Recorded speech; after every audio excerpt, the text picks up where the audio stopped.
Hello students. इस video का topic है आरएलसी सीरीज सर्किट। सबसे पहले हम एक सीरीज सर्किट बना लेते हैं जिसमें कि रेजिस्टर, इंडक्टर और कैपेसिटर रहेगा। तो let's draw first the circuit. तो एक रेजिस्टर है, एक इंडक्टर है और एक कैपेसिटर है, और जो कि सीरीज में कनेक्टेड है। और एक सोर्स बना लेता हूँ मैं, एसी सोर्स है। तो ये सीरीज सर्किट एक एसी सोर्स के साथ कनेक्टेड है। इस सोर्स का वोल्टेज मैं V ले लेता हूँ और फ्रीक्वेंसी F ले लेता हूँ। तो ये रेजिस्टेंस इसका R है, ये इंडक्टेंस L है और कैपेसिटेंस C है। इसके अलावा मान लो कि करंट इस सर्किट से जो पास कर रहा है वो I पास कर रहा है, और मैं यहाँ पर वोल्टेज ले रहा हूँ कुछ। ये रजिस्टर के अक्रॉस जो वोल्टेज है उसको मैं VR से डिनोट कर रहा हूँ। इंडक्टर के अक्रॉस जो वोल्टेज है उसको मैं VL से डिनोट कर रहा हूँ। और देखो कैपेसिटर के अक्रॉस जो वोल्टेज है उसको मैं, उस पोटेंशियल डिफरेंस को मैं VC से डिनोट कर रहा हूँ। एक चीज़ और एज्यूम कर लो कि ये जो मैंने करंट I और जो वोल्टेज, डिफरेंट वोल्टेजेस बनाए हैं, है ना, V हो चाहे VR हो चाहे VL VC हो, इसको RMS ले लेना, है ना। इन सभी वोल्टेज और करंट को RMS एज्यूम करना। तो चलो मैं ये पूछता हूँ तुमसे कि अगर तुमको दिया है कि VR is 10 is equals to VL is equals to VC, है ना, मतलब तीनों पे RMS वोल्टेज जो है 10 दिया है। तो ये बताओ कि नेट वोल्टेज जो है, जो कि V से डिनोट कर रहे हो यहाँ पर, है ना, जो सोर्स का जो वोल्टेज है वही तो नेट वोल्टेज है, ठीक है। तो नेट RMS वैल्यू कितना होगा वोल्टेज का? तो तुम अगर ये सोच रहे हो कि 10 + 10 + 10, देखो इस तरह से जो है ना वोल्टेज ऐड नहीं होता है इन RLC सर्किट, है ना। RLC सर्किट में इस तरह से वोल्टेज ऐड नहीं होता है। किस तरह से होता है? तो इसको समझने के लिए तुमको फेजर डायग्राम को समझना होगा, फेज के रिलेशनशिप को समझना पड़ेगा, ठीक है। VR, VL और VC, इन तीनों के बीच में फेज किस तरह से मैटर करता है वो तुमको समझना होगा, ठीक है। तो इसको समझने के लिए एक एक करके पहले रजिस्टर का, फिर इंडक्टर का और फिर कैपेसिटर के लिए यहाँ पर तुमको फेजर डायग्राम बनाना होगा। देखो इन तीनों फेजर डायग्राम में जो है, अभी मैंने बताया रजिस्टर के लिए, इंडक्टर के लिए और कैपेसिटर के लिए करंट विल बी कॉमन। तो करंट को कॉमन या बेस मान के ही तुमको फेजर डायग्राम ड्रॉ करना होगा। तो चलो मैं सबसे पहले ड्रॉ कर रहा हूँ फेजर डायग्राम फॉर रेजिस्टिव, है ना, रजिस्टर के लिए कर रहा हूँ। सपोज करंट के लिए तुमने राइट डायरेक्शन में एरो बनाया, तो इसी डायरेक्शन में फेजर डायग्राम में हम क्या करते हैं, एरो से करंट को, वोल्टेज को शो करते हैं। तो अगर करंट के लिए तुमने राइट डायरेक्शन में एरो बनाया, तो फिर तुमको VR के लिए जो एरो बनाओगे वो भी तुमको राइट डायरेक्शन में ही बनाना पड़ेगा। कारण ये है कि दोनों फेज में रहते हैं, सेम फेज में रहते हैं। रेजिस्टेंस के अक्रॉस जो वोल्टेज है और रेजिस्टेंस से जो करंट पास कर रहा है, they will always be in the same direction. तो वो तुमको दोनों एरो सेम ही डायरेक्शन में लेना होगा। चलो अब ये बताओ कि इंडक्टर के लिए करंट और VL का डायग्राम कैसा होगा। तो करंट तो तुमने राइट डायरेक्शन में लिया है, तो यहाँ भी करंट तुमको राइट डायरेक्शन में ही लेना होगा। अब तुम ये बताओ कि तुमने प्रॉपर्टी देखा होगा, जब तुमने प्योर इंडक्टिव सर्किट देखा होगा, कि उसमें क्या होता है, VL जो होता है वो लीड करता है करंट से, VL आगे रहता है और करंट पीछे रहता है। तो कुछ इस तरह से इंडक्टर और इंडक्टर के अक्रॉस वोल्टेज और करंट का डायग्राम बनेगा, फेजर डायग्राम बनेगा, ठीक है। तुमने जो प्रॉपर्टी लगाई वो क्या लगाई कि इंडक्टर में वोल्टेज जो है वो आगे रहता है, 90 डिग्री से आगे रहता है करंट से। तो कुछ इस तरह से तुम्हारा फेजर डायग्राम बनेगा। इसके बाद हम फेजर डायग्राम बनाएंगे कैपेसिटर के अक्रॉस वोल्टेज और करंट का। देखो करंट हम हमेशा इस राइट डायरेक्शन में ही ले रहे हैं, वो चेंज नहीं करना है तुमको, ठीक है। तो करंट देखो मैं कैपेसिटर में भी करंट को कुछ इसी तरह से ले रहा हूँ, ठीक है, राइट डायरेक्शन में।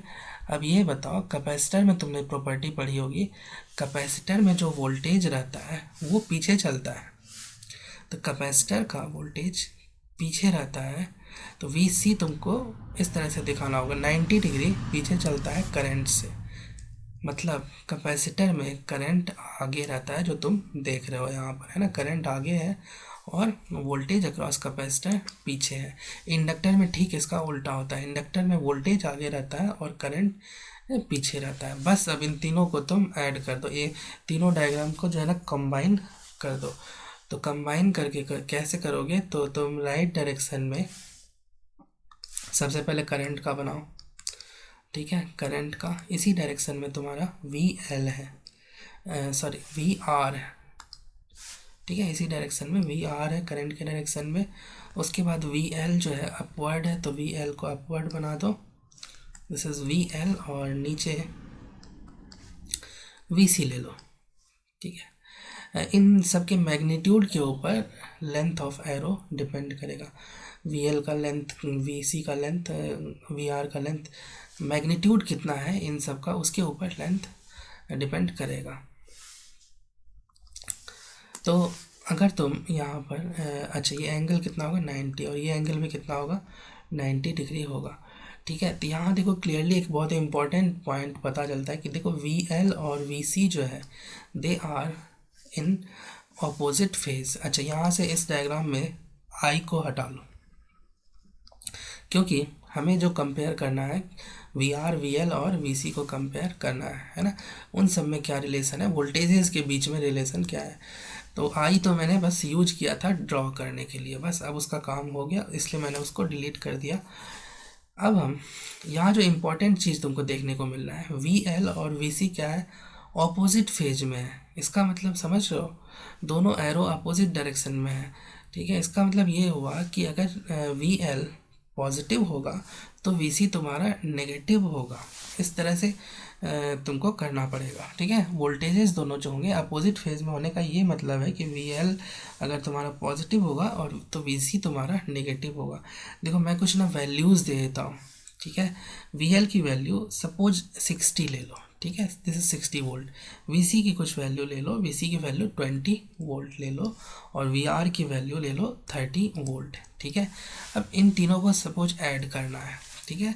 तो वी एल की वैल्यू तुम्हारे पास कितना है 60, और वी सी की वैल्यू तुम्हारे पास है 20 वोल्ट। तो एक्चुअली इन दोनों को ऐड करोगे तो नेट जो आएगा वो आएगा 60 माइनस 20, वी एल और वी सी को ऐड करोगे तो, ठीक है। तो कुछ इन दोनों का जो रिजल्टेंट आएगा, तो सपोज, ठीक है, मैं एज्यूम कर रहा हूँ कि V L, if V L is greater than V C, तब जो डायग्राम बनेगा कुछ इस तरह से बनेगा, ठीक है। ये नेट अपवर्ड जो बनेगा वो वी एल माइनस वी सी होगा, और ये राइट डायरेक्शन में है ना तुम्हारा ये वी आर होगा। तो इसकी वैल्यू यहाँ पर 60 माइनस 20 जो है इस केस में, जैसे जैसे मैंने तुमको वैल्यूज़ दिया, ये 40 हो जाएगा, है ना। तो ये नेट 40 हो जाएगा वी एल और वी सी का। और वी आर जो है, वी आर में वो तो अलग है ना। तो वी आर की वैल्यू मैंने कितना दिया है तुमको 30 वोल्ट, ठीक है। तो इस क्वेश्चन में ये 30 वोल्ट दिया है। अब नेट जो होगा, नेट इन दोनों का रिजल्टेंट होगा ये वी एल माइनस वी सी, और ये इसको वाई एक्सिस के अलॉन्ग मान लो we L minus V C को, और वी आर को मान लो एक्स एक्सिस के अलॉन्ग, इन दोनों का रिजल्टेंट करना होगा। तो इन दोनों का रिजल्टेंट जो होगा उसकी वैल्यू क्या होगी, ठीक है, कुछ इस तरह से रिजल्टेंट होगा ये इन दोनों का रिजल्टेंट, इसको बोलेंगे वी, है ना।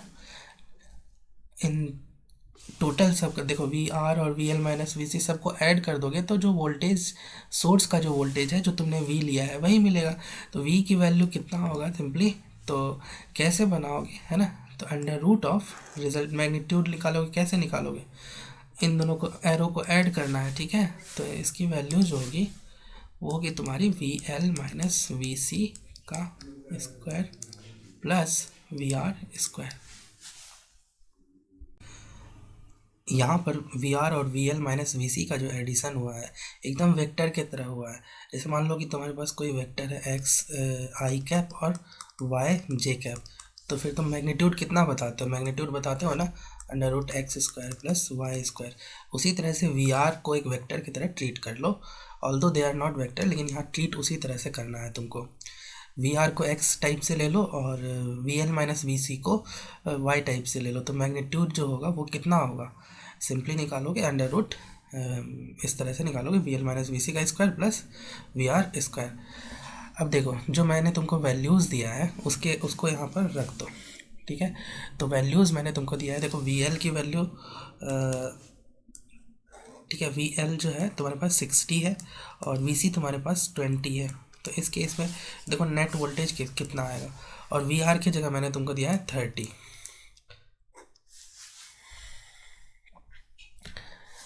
तो 60 माइनस 20 कितना हो जाएगा, this will B 40 square plus 30 square.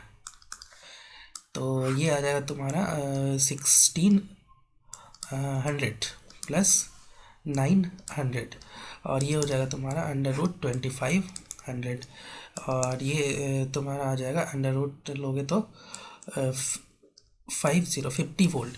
तो देखो तुम एक्चुअली ऐड किसको किसको कर रहे थे और रिजल्टेंट कितना है, नेट वोल्टेज तीनों के अक्रॉस कितना है। तो इस क्वेश्चन में तुम जब 30 वोल्ट 60 वोल्ट और 20 वोल्ट को ऐड करोगे R L C series circuit में, तो एक्चुअली जो जैसे मान लो मैं पॉइंट बना देता हूँ, ये ए और ये बी, ए और बी के अक्रॉस जो वोल्टेज आएगा यहाँ पर 50 वोल्ट आएगा, ठीक है। और टोटल इंडक्टर और कैपेसिटर के बीच में बोलूँ तो इंडक्टर के और कैपेसिटर के बीच में जो वोल्टेज होता है वो आउट ऑफ फेज होता है। तो वो तुम्हारा आएगा 60 माइनस 20 मतलब 40 वोल्ट आएगा इंडक्टर और कैपेसिटर के बीच में वोल्टेज। इसके अलावा मैंने तुमसे एक बार और एक चीज़ और पूछा था कि अगर तीनों के across V L equals to V C equals to V R equals to 10 volt लोगे तो फिर नेट वोल्टेज कितना आएगा। तो नेट वोल्टेज इक्वल्स टू तुम्हारे पास फॉर्मूला है V L minus V C square plus V R square, इसमें रख दो। तो यहाँ जब तुम इसमें पुट करोगे वैल्यूज़ तो देखो तीनों के अक्रॉस क्या है, सेम वोल्टेज है ना, सेम आरएमएस वोल्टेज। तो ये 10 माइनस 10 प्लस 10 स्क्वायर, देखो ये तो ज़ीरो हो गया 10 माइनस 10, और यहाँ से 10 बाहर आ जाएगा। तो देखो इस तरह से इसका एडिशन जो होता है वोल्टेज का बिल्कुल अलग तरीके से होता है, एक तरह से वेक्टर टाइप से होता है। तो यहाँ पर 10 तीनों के अक्रॉस वोल्टेज है, लेकिन जो तुमको नेट वोल्टेज मिलेगा है ना वो केवल 10 वोल्ट मिलेगा। नेक्स्ट मूव ऑन है ना, आगे बढ़ते हैं। तो देखो अगर सपोज करंट इज आई, जैसे मैंने तुमको करंट आई दिया था, तो तुम ऐसा लिख सकते हो कि वी आर की वैल्यू कितना होगा, केवल वोल्टेज अक्रॉस रेजिस्टर को लिख सकते हो I into R, simple Ohm's law लगा दो। उसी तरह से वी एल को क्या लिखोगे, आई इंटू एक्स एल लिखोगे, और वी सी को कितना लिखोगे, ठीक है, करंट कैपेसिटर से कितना फ्लो कर रहा है आई, तो इसको लिखोगे वोल्टेज वी सी जो होगा कैपेसिटर के across voltage I into X C. X C is the reactance of capacitor, XL was the reactance of inductor. देखो ये जो फार्मूला है ना यहाँ पर हम लिख सकते हैं तीनों के लिए, क्योंकि तुमने पढ़ा होगा कि ये फार्मूला जो है ना आरएमएस वैल्यूज़ में लग जाता है। तुमने पढ़ा होगा कि आई आरएमएस और इज इक्वल्स टू कितना होता है, वी आरएमएस बाय रिएक्टेंस, है ना। तो रिएक्टेंस आता है, चाहे वो इंडक्टेंस हो या फिर कैपेसिटेंस का के लिए कैपेसिटर का रिएक्टेंस आता है। तो देखो ये फॉर्मूला वर्क करता है अगर आरएमएस वैल्यूज़ लिया जाता है। तो मैंने तुमको शुरू में ही बोला है कि आई हियर इज़ आरएमएस और वी हियर इज़ आरएमएस, तो ये फॉर्मूला यहाँ पर लग जाएगा, ठीक है। तो अब इसको जो है ना हम नेट वोल्टेज में पुट कर देते हैं। तो नेट वोल्टेज जो हमारे पास है उसमें हम क्या करेंगे, इसको पुट करेंगे वी एल की जगह। नेट वोल्टेज हमारे पास कितना है, under root of V L minus V C. तो वी एल के जगह हम रखेंगे I X L minus V C की जगह आई एक्स सी रख देंगे का स्क्वायर, प्लस वी आर के जगह हम रख देंगे आई आर का होल स्क्वायर। देखो यहाँ से ना आई को बाहर निकालो, ठीक है। देखो कैलकुलेशन करोगे तो आई एक्चुअली रूट के अंदर आई स्क्वायर आएगा, और जब बाहर आएगा तो आई एक बाहर आ जाएगा और अंदर बचेगा तुम्हारे पास X L minus X C square plus R square. यहाँ से तुम v बाय आई को इधर ले आओ, v बाय आई इसको बोलते हैं हम इम्पीडेंस, है ना, इसको हम बोलते हैं, टर्म यूज़ करते हैं इम्पीडेंस।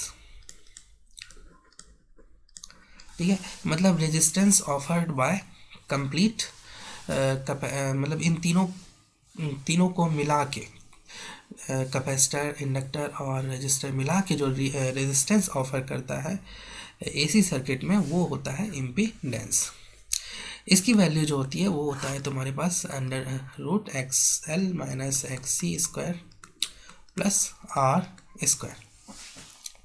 तुम चाहो तो X C minus X L भी यहाँ पर रख सकते हो अंडर रूट में, उसका स्क्वायर कर सकते हो। एक्चुअली जो है ना, डिपेंड करेगा कि एक्स सी बड़ा है या फिर एक्स एल बड़ा है उसके ऊपर।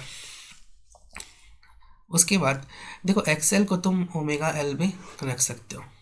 तो देखो इम्पीडेंस जो है वो किसके ऊपर डिपेंड करेगा, तो एक्सएल को तुम ओमेगा एल रख दो, एक्सी को 1/ओमेगा सी रख दो प्लस आर स्क्वायर। कुछ इस तरह से इम्पीडेंस जो होता है दिया जाता है। आरएलसी सीरीज सर्किट का जो इम्पीडेंस होता है कुछ इस तरह से होता है। इसके ऊपर एक छोटा सा क्वेश्चन हम लोग यहाँ पर सॉल्व कर लेते हैं। तो हमारे पास जो क्वेश्चन है वो कुछ इस तरह से है कि suppose we have a resistor, a inductor and a capacitor like this. They are connected in series.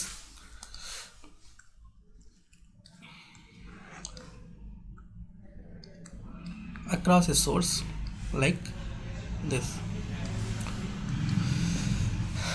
यहाँ पर मान लो कि तुमको RMS करंट 2 एम्पियर दिया है। 2 ampere is the RMS current, और इन तीनों का रेजिस्टेंस, मतलब रेजिस्टेंस और रिएक्टेंस तुमको दिया है।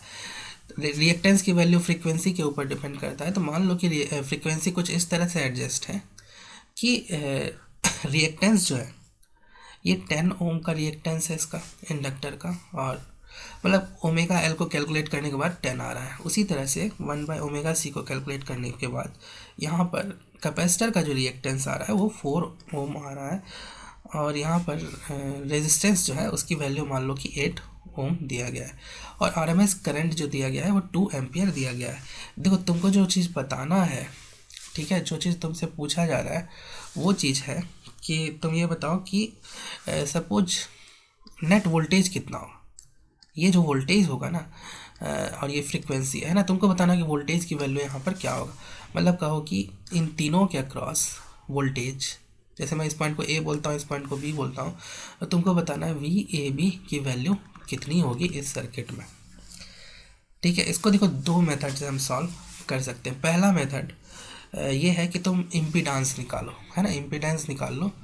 तो लेट अस डू दैट। कि इम्पीडेंस का फॉर्मूला क्या होता है, z equals to under root XL minus XC.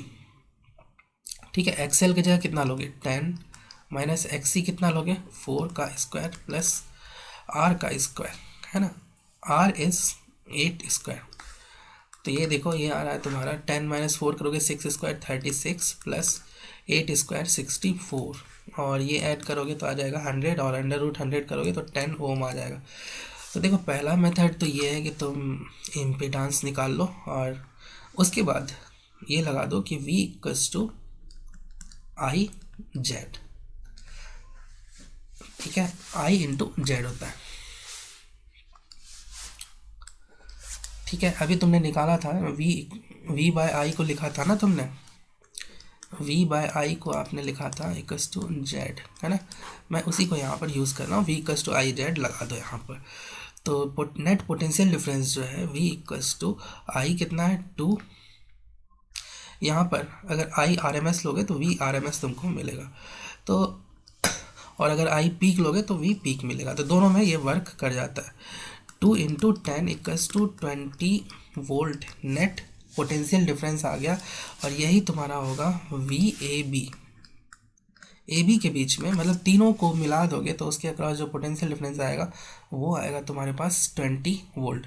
देखो इसको ना एक और मेथड से सॉल्व कर सकते हो। वो कैसे करोगे, तो पहले ना तुम वी आर निकाल लो, इसके अक्रॉस पोटेंशियल डिफरेंस निकाल लो। तो इसके अक्रॉस पोटेंशियल डिफरेंस कितना होगा, वी आर होगा, है ना। कैसे निकालोगे, तो देखो V R equals to simply I R लगा दो।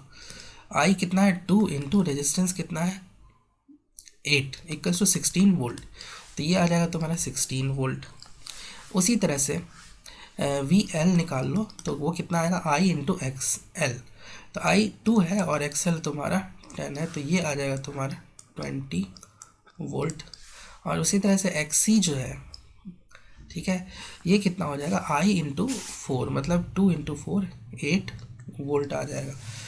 ठीक है, इंडिविजुअली तुमने सभी के अक्रॉस पोटेंशियल डिफरेंस निकाल लिया, और उसके बाद ये फार्मूला लगा दो कि नेट पोटेंशियल डिफरेंस जो होता है, नेट पोटेंशियल डिफरेंस वो कितना होता है, under root V L minus V C का square plus V R square. अब इन तीनों की वैल्यूज़ को यहाँ पर देख लो कितना रखा है तुमने। तो देखो वी एल जो है 10 है, और सॉरी वी एल इज़ 20 और वी सी इज़ 8, ठीक है, और वी आर इज़ 16। तो इन वैल्यूज़ को रख दो यहाँ पर। ये वैल्यूज़ है, वी एल की वैल्यू है तुम्हारी 20, वी सी की वैल्यू है 8, इसका स्क्वायर कर लो, और वी आर जो है तुम्हारा 16, इसका स्क्वायर कर लो यहाँ पर। तो 20 माइनस 8 मतलब 12 का स्क्वायर हो जाएगा, प्लस 16 स्क्वायर। तो 12 का स्क्वायर होता है बहुत ही मतलब कि यूज़ होता है, कॉमन है। 12 स्क्वायर इज़ 144, और 16 square is also common in use, और ये होता है 256। इन दोनों को ऐड कर लोगे तो आ जाएगा तुम्हारा टोटल 400, और जो कि तुमको देगा 20 वोल्ट। तो देखो यहाँ से भी तुमको इस मेथड से भी तुमको सेम ही रिज़ल्ट मिला, और ऊपर वाले मेथड से भी 20 वोल्ट मिला था। तो अब जो है हम एक फेज एंगल निकालेंगे बिटवीन नेट करंट एंड, है ना, हम फाई की वैल्यू निकालेंगे। फाई कौन सा एंगल है, फेज एंगल किसके किसके बीच का है, तो आई और वी के बीच में, नेट वोल्टेज और करंट के बीच में जो एंगल बनता है। देखो तुमने डायग्राम ड्रॉ किया था, याद करो, फेजर डायग्राम जो तुमने ड्रॉ किया था वो कुछ इस तरह से था, दिस वाज वी आर, और इसके परपेंडिकुलर आया था तुम्हारा वी एल माइनस वी सी। अब देखो इनका रिजल्टेंट जो था तुम्हारा कुछ इस तरह से था, दिस वाज द रिजल्टेंट, और ये वी था। अब तुमने देखो वी आर जो है और आई सेम डायरेक्शन में होता है, मतलब आई भी वी आर के डायरेक्शन में कुछ इस तरह से शो कर सकते हो। तो आई और वी के बीच में देखो कुछ एंगल बन रहा है, इसी को बोलते हैं phase angle between current and net voltage. ठीक है, इसी को हम निकालने की यहाँ पर कोशिश करेंगे। देखो कैसे निकालेंगे, तो सिंपल है, बहुत आसान सा है। इसको तुम यहाँ पर कनेक्ट कर लो। अब देखो ये जो डॉटेड लाइन बनाया है इसकी वैल्यू क्या होगी, वी एल माइनस वी सी होगी, ठीक है। और ये एक राइट एंगल ट्रायंगल है, तो इसमें बस tan फाई की वैल्यू निकाल दो। tan phi is equals to कितना होगा, तो V L minus V C upon V R. यही होता है, अगर तुमको वी एल वी सी पता है और वी आर पता है तो फिर तुम फाई की वैल्यू यहाँ से कैलकुलेट निकाल सकते हो। अब वी एल के जगह हम आई इंटू एक्स एल रख देंगे, और वी सी की जगह हम रख देंगे आई इंटू एक्स सी, और वी आर की जगह आई इंटू आर रख देंगे। तो देखो ये फॉर्मूला बन जाएगा तुम्हारा X L minus X C upon R, ठीक है। तो tan फाई की जो वैल्यू है वो कितना आ गया तुम्हारा, X L minus X C by R. अब देखो tan थीटा की वैल्यू, tan फाई की वैल्यू क्या होती है, परपेंडिकुलर बाय बेस होता है। तो एक तरह से ये न्यूमरेटर जो है परपेंडिकुलर की तरह काम कर रहा है, और डिनोमिनेटर बेस की तरह काम कर रहा है, एक, और जिसमें कि एंगल कितना होगा, फाई। तो एक राइट एंगल ट्रायंगल बना लो, ठीक है। और इसमें ये एंगल मान लो फाई, ये एंगल फाई हो जाएगा, तो इसके सामने वाला ये परपेंडिकुलर, इसकी वैल्यू रख दो XL minus XC. XL minus XC क्या है तुम्हारा? Net reactance. ठीक है, तो एक ऐसा राइट एंगल ट्रायंगल बनाओ जिसमें कि परपेंडिकुलर को रिएक्टेंस से डिनोट कर दो, है ना। और उसके बाद जो बेस होगा वो डिनोट करेगा रेजिस्टेंस को डिनोट करेगा। तो ऐसे ट्रायंगल को हम बोलते हैं इम्पीडेंस ट्रायंगल, इम्पीडेंस ट्रायंगल।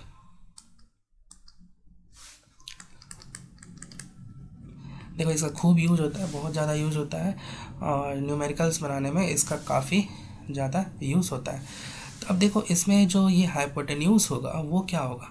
देखो हाइपोटेन्यूज ना तुमको इम्पीडेंस बताएगा। देखो जेड इक्वल्स टू क्या होता है, तुमने निकाला था ना, आर स्क्वायर प्लस, है ना, base square plus XL minus XC. देखो अगर तुमको इम्पीडेंस ट्रायंगल पता है तो फिर तुम बहुत ही आसानी से इम्पीडेंस की वैल्यू बता सकते हो।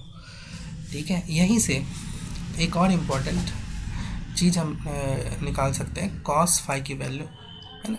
क्वेश्चन में कॉस फाई की वैल्यू भी बहुत ज़्यादा पूछा जाता है। ठीक है, तो उसको देखो कैसे कॉस फाई इस ट्रायंगल में तुम कैसे बताओगे। देखो कॉस फाई की वैल्यू क्या होगी? Base by hypotenuse. बेस कितना है? तो आर, बाय हाइपोटेन्यूज कितना है? जेड। तो ये होता है कॉस फाई की वैल्यू, यहाँ से निकाल सकते हो। एक्चुअली आर बाय और जेड की वैल्यू रख दो। जेड की वैल्यू कितनी होती है? R square plus XL minus XC का होल स्क्वायर। चलो इसके ऊपर एक छोटा सा क्वेश्चन सॉल्व करते हैं। तो जैसे मान लो कि एक तुम्हारे पास एक सर्किट है जिसमें कि रेजिस्टेंस है और रजिस्टर है और इंडक्टर है और कैपेसिटर। ठीक है, और कुछ इस तरह से एक एसी सोर्स लगा हुआ है। अगर मान लो इसकी वैल्यूज़ तुमको दिया है, जैसे मान लो रेजिस्टेंस इज़ 4 ओम, अगर तुमको 10 ओम का इंडक्टिव रिएक्टेंस और एक्सएल की वैल्यू दिया है, और मान लो कि this is actually XL is 10 ओम, और एक्सी की जो वैल्यू दी है वो तुमको मान लो कि दिया है, एक्सिस मान लो कि 6 ओम दिया है। तुमको यहाँ पर कैलकुलेट करना है कि what will be the value of cos phi and tan phi, है ना। कॉस फाई और टेन फाई की वैल्यू निकालनी है। तो देखो tan phi is equals to XL minus XC. ठीक है, तो एक्सएल कितना है तुम्हारा? 10 minus XC is 6 by R. R की वैल्यू कितना है यहाँ पर? तो 4 ओम लिया है तुमने। देखो एक्चुअली 4/4 और ये आ जाएगा तुम्हारा 1, तो 10 एक्चुअली 45 डिग्री इक्वल्स टू 1 होता है। तो इससे तुमको देखो थीटा मिल गया, मतलब फाई की वैल्यू मिल गया, फाई इक्वल्स टू 45 डिग्री। तुम यहाँ से चाहो तो डायरेक्टली कॉस फाई की वैल्यू बता सकते हो। कॉस 45 इक्वल्स टू होता है 1/√2। ठीक है, और अगर तुम चाहो कैलकुलेट करना तो तुम कैलकुलेट भी कर सकते हो। देखो कॉस फाई इक्वल्स टू तुमने बताया, ये वैल्यूज़ तुम्हारे पास इसमें वैल्यूज़ रख दो।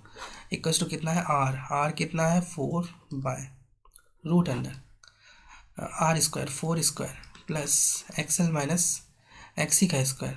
एक्सएल कितना है तुम्हारा? 10 माइनस एक्सी, 10 माइनस 6 का स्क्वायर।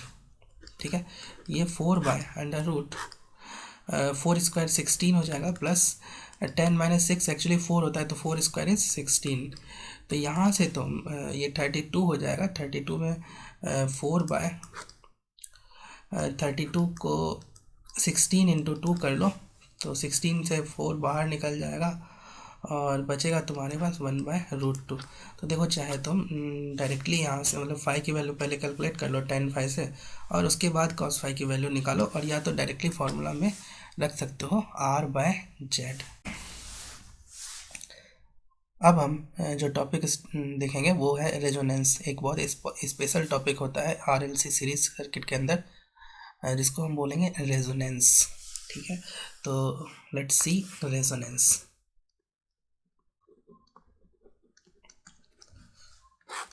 ठीक है, तो suppose we have an RLC series circuit, तो उसमें करंट जो तुम बताओगे, करंट इक्वल्स टू, ठीक है, वी आर एम एस, या तो अगर तुम आर एम एस लिखते हो V I R M S equals to V R M S upon Z, या तुम पीक वैल्यू की बात करो तो तुम लिखोगे आई नॉट से पीक वैल्यू बताएंगे equals to V naught peak voltage by Z. ठीक है, तो देखो करंट जो होता है किस चीज़ के ऊपर डिपेंड करता है, इम्पीडेंस के ऊपर डिपेंड कर रहा है, और इम्पीडेंस डिनोमिनेटर में है। तो डिनोमिनेटर में जो चीज़ जब छोटा रहता है तो ओवरऑल वैल्यू बड़ा मिलता है। तो करंट तुमको ज़्यादा तब मिलेगा जब डिनोमिनेटर छोटा हो, मतलब जेड छोटा, ठीक है, जेड अगर स्मॉल मिलेगा तुमको, if you get Z small then you get I large मिलेगा। तो अब तुमको अगर चाहिए मिनिमम, ठीक है, ऐसा मैक्सिमम करंट चाहिए, ठीक है, आई की वैल्यू तुमको मैक्सिमम कितना मिलेगा ये चेक करना है। तो उस केस में जेड तुमको क्या होगा मिलेगा, मिनिमम करना होगा, तब उस केस में you will gate I max. ठीक है, तो कैसे करेंगे, तो जेड की वैल्यू देखो किस चीज़ के ऊपर डिपेंड करता है उसको लिखो। देखो जेड इक्वल्स टू होता है R square plus X L minus X C का होल स्क्वायर, ये होता है। ठीक है, तो अब देखो स्क्वायर जो होता है किसी भी नंबर का, चाहे वो नेगेटिव हो उसका भी स्क्वायर, जैसे -2 का स्क्वायर, वो भी तुमको पॉजिटिव मिलेगा। तो मतलब this will give some positive value and R square will also give some positive value. लेकिन देखो X L minus X C जो है ना ये ज़ीरो हो सकता है।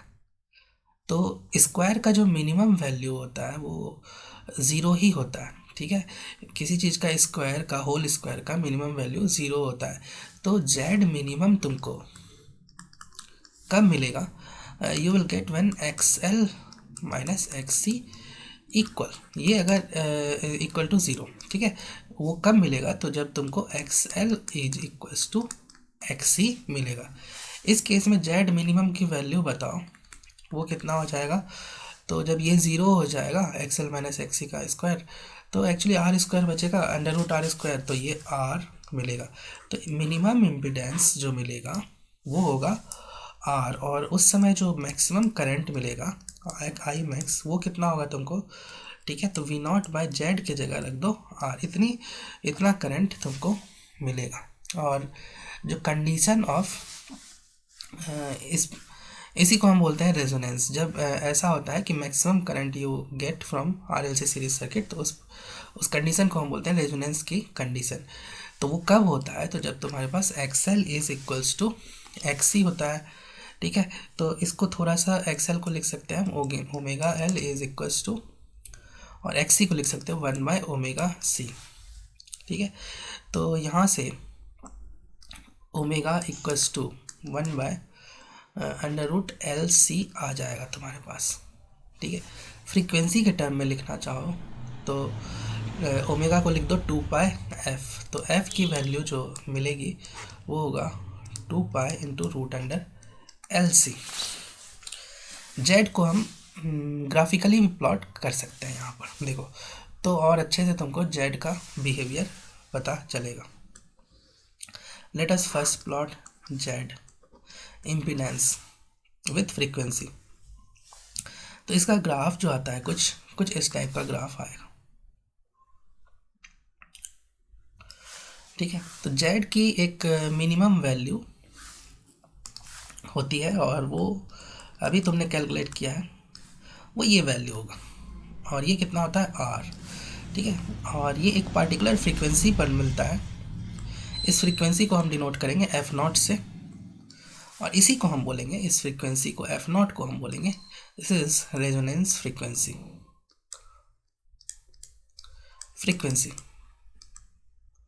तो देखो अगर एल की वैल्यू पार्टिकुलरली तुमको दिया है, सी की वैल्यू दिया है, तो उस सर्किट का, ठीक है, एक पार्टिकुलर फ्रीक्वेंसी सेट हो जाता है, अपने आप तैयार हो जाता है। ठीक है, अगर एल और सी की वैल्यू किसी एल सी आर सर्किट में दिया है तुमको, ठीक है, आर एल सी, अगर तुम्हारे पास एल की वैल्यू दी है सी, तो इसके पास इस सर्किट में यो मतलब एक तैयार हो जाता है एफ नॉट की वैल्यू। ठीक है, जिसको बोलते हैं रेजोनेंट फ्रीक्वेंसी। अगर उतनी ही फ्रीक्वेंसी का सोर्स भी हो, ठीक है, सोर्स की फ्रीक्वेंसी भी जो होगी अगर उतनी ही हो, ये एफ़ की वैल्यू एफ़ नॉट के बराबर मैच कर जाए, इस है ना, सोर्स की फ्रीक्वेंसी इस फ्रीक्वेंसी एफ़ नॉट से मैच कर जाए, तो उस सर्किट में करंट मैक्सिमम होता है और इसको हम बोलते हैं रेजोनेंस कंडीशन। अब मैं करंट और फ्रीक्वेंसी के बीच में ग्राफ प्लॉट करूँगा इस LCR सीरीज सर्किट के लिए। मैं वाई एक्सिस पर करंट को रखूँगा और एक्स एक्सिस पर फ्रीक्वेंसी को रखूँगा। फ्रीक्वेंसी और इस वाई एक्सिस पर करंट होगा। देखो इसका जो ग्राफ बनेगा कुछ ऊपर वाले के ग्राफ के ऑपोजिट आएगा। यहाँ पर तुमको एक पीक वैल्यू देखने को मिलेगा, करंट की तुमको एक पीक वैल्यू मिलेगा और वो कितने फ्रीक्वेंसी पर मिलेगा, तो ये रेजोनेंट फ्रीक्वेंसी पर मिलेगा। Current will be maximum here, this will be I max. और आई मैक्स की वैल्यू कितना होता है, तो V बाय R होगा। सिंपली टोटल इम्पिडेंस सर्किट का उस समय रेजोनेंट फ्रीक्वेंसी पर R हो जाता है, के इक्वल हो जाता है। देखो ये F जो है यहाँ पर, F is the source frequency. Source frequency अगर F नॉट रेजोनेंट फ्रीक्वेंसी के बराबर होगा, ठीक है, तब तुमको पीक वैल्यू मिलेगा। लेकिन थोड़ा सा भी अगर तुम फ्रीक्वेंसी को, ठीक है, सोर्स फ्रीक्वेंसी को F नॉट से थोड़ा ज़्यादा करते हो या कम करते हो, तो करंट की वैल्यू तुमको डिक्रीज़ होने लगती है। ऐसा इसलिए होता है क्योंकि ऊपर वाले ग्राफ में देखो, एफ नॉट से फ्रीक्वेंसी को ज़्यादा करते हो या कम करते हो तो इम्पीडेंस इंक्रीज़ करने लगता है, that is why current will decrease अगर तुम्हारी फ्रीक्वेंसी रेजोनेंट फ्रीक्वेंसी से कम या ज़्यादा होगी तो। अब कुछ हम ना कंडीशन देखते हैं, किस कंडीशन से तुम पहचानोगे कि सर्किट जो है रेजोनेंस में है। तो एक तो रिएक्टेंस जो होगा, इंडक्टिव रिएक्टेंस अगर कैपेसिटिव रिएक्टेंस के इक्वल होगा तो इससे भी तुम पहचान सकते हो कि circuit is in resonance. Suppose कहीं क्वेश्चन में तुमको दिया है कि इंडक्टर का जो है रिएक्टेंस है वो, जैसे मान लो कि 5 ओम, और कैपेसिटर का भी रिएक्टेंस यहाँ पर कैपेसिटिव रिएक्टेंस भी 5 ओम दिया हुआ है। तो ये समझ जाओ कि दिस इज़ XL और दिस इज़ XC, ये दोनों क्या है, इक्वल है। तो इसका मतलब सर्किट जो होगा it is will be in resonance, और उस कंडीशन में जो करंट इस सर्किट से फ्लो होगा I equals to simply V by R flow होगा। तुम बहुत आसानी से ये बता सकते हो क्योंकि इसको देख के ही तुम बता सकते हो कि क्योंकि रिएक्टेंस जो है, ठीक है, तो नेट रिएक्टेंस 0 हो जाएगा, ठीक है, XL माइनस XC वो 0 हो जाएगा। तो इसका मतलब केवल इम्पीडेंस जो बचेगा वो इक्वल टू R होगा और current will be V by R। और कैसे पहचानोगे कि सर्किट रेजोनेंस में है, तो देखो I से मल्टीप्लाई कर लो तो ये हो जाएगा I XL equals to I XC, ये हो जाएगा VL और ये हो जाएगा VC। देखो अगर तुमको दिया है कि RMS value of voltage across inductor और कैपेसिटर इक्वल है, सपोज इस टाइप से दिया है ना, ठीक है, तो फिर तुम समझ जाओ कि सर्किट उस समय रेजोनेंस कंडीशन में ऑपरेट कर रहा है। एक क्वेश्चन इस पे, इसके ऊपर बेस्ड क्वेश्चन सॉल्व करते हैं। Suppose you have a resistor, a inductor and a capacitor like this series circuit, और इन सब को तुमने एक AC सोर्स से कनेक्ट कर दिया है कुछ इस तरह से। AC सोर्स की वैल्यू V है, वोल्टेज और फ्रीक्वेंसी F है। V here is RMS voltage. इसका रेजिस्टेंस R मान लो, ये L इंडक्टर है, इंडक्टेंस, और ये कैपेसिटिव रिएक्टेंस C। अब मान लो कि मैंने ना इनके अक्रॉस वोल्ट मीटर्स लगा दिए, जैसे इसके अक्रॉस V1 वोल्टेज मेज़र कर रहा है वोल्ट मीटर, ठीक है, उसी तरह से इंडक्टर के अक्रॉस मान लो कि V2 वोल्टेज शो कर रहा है वोल्ट मीटर, और कैपेसिटर के अक्रॉस V3 वोल्टेज शो कर रहा है वोल्ट मीटर। एक वोल्ट मीटर मैं और लगाऊंगा जो कि इन दोनों इंडक्टर और कैपेसिटर दोनों को कवर करेगा, ठीक है, इसको मैं बोलता हूँ V4। अब तुमको ये बताना है कि किस में रीडिंग 0 होगी और किस में रीडिंग सेम होगा, ठीक है, इनकी रीडिंग्स बतानी है कितनी कितनी होगी। तो देखो 0 किस में होगा और पहले जीरो के पहले ये बताओ कि इक्वल किस में होगा। तो देखो तुमने पता है ना, एक चीज़ और दिया है कि circuit is in resonance, this is in resonance, resonance condition को ओबे कर रहा है ना, ये चीज़ तुमको दिया हुआ है। तो अगर ऐसा दिया हुआ है कि रेजोनेंस कंडीशन को ओबे कर रहा है तो इसका मतलब है V L is equals to V C, ठीक है। और अगर ऐसा होगा तो तुम बोल सकते हो कि V2 और V3 का रीडिंग क्या आएगा, सेम आएगा, ठीक है। V2 और V3 का रीडिंग सेम आएगा। अब ये बताओ V4 की रीडिंग क्या होगी। देखो V4 जो होगा नेट वोल्टेज अक्रॉस इंडक्टर और कैपेसिटर बताएगा, और तुमको पता है कि नेट वोल्टेज जो होता है वो होता है VL माइनस VC, दोनों अपोजिट फेज में होते हैं, ठीक है। तो इसका मतलब ये होता है तुम्हारा V4 हो जाएगा नेट वोल्टेज अक्रॉस VL और VC जो है वो होता है VL माइनस VC, और ये हो जाएगा तुम्हारा ज़ीरो, क्योंकि तुमने क्योंकि सर्किट क्या है, रेजोनेंस में दिया है, तो इसका मतलब ही है कि VL और VC देखो इक्वल होगा। तो net voltage across capacitor and inductor कितना हो जाएगा, ज़ीरो, क्योंकि ये दोनों वोल्टेज VL और VC क्या होते हैं, अपोजिट फेज में होता है। तो एक जैसे +30 होगा सपोज, तो दूसरा होगा -30, तो ये दोनों एक दूसरे को कैंसिल कर देते हैं। तो V4 की वैल्यू तुमको ज़ीरो मिलेगा। अच्छा V1 की वैल्यू क्या मिलेगी, V1 जो होगा, ठीक है, V1 की वैल्यू V के बराबर होगी, नेट वोल्टेज के बराबर होगी, क्योंकि देखो यहाँ पर जो भी सोर्स का वोल्टेज है वो किसके ऊपर एपियर होता है रेजोनेंस में, तो रजिस्टर के अक्रॉस एपियर होगा। और इस केस में करंट जो होगा तुमको, ठीक है, देखो नेट वोल्टेज का फॉर्मूला जो होता है वो क्या होता है, √ VL माइनस VC का स्क्वायर प्लस VR स्क्वायर। तो देखो ये तो तुम्हारा ज़ीरो हो गया ना, तो फिर बचेगा क्या, V equals to, V is the source voltage है ना, V is source voltage equals to हो जाएगा VR, ठीक है। तो इसीलिए V1 जो होगा वो V के बराबर होगा, तुमको मिलेगा। V1 here is the voltage across register है ना, जिसको तुमने VR को V1 यहाँ पर लिया है वोल्टेज, तो एक ये भी चीज़ मिलेगा। और करंट जो मिलेगा वो होगा V/R, रेजोनेंस में करंट जो होता है this is the RMS current.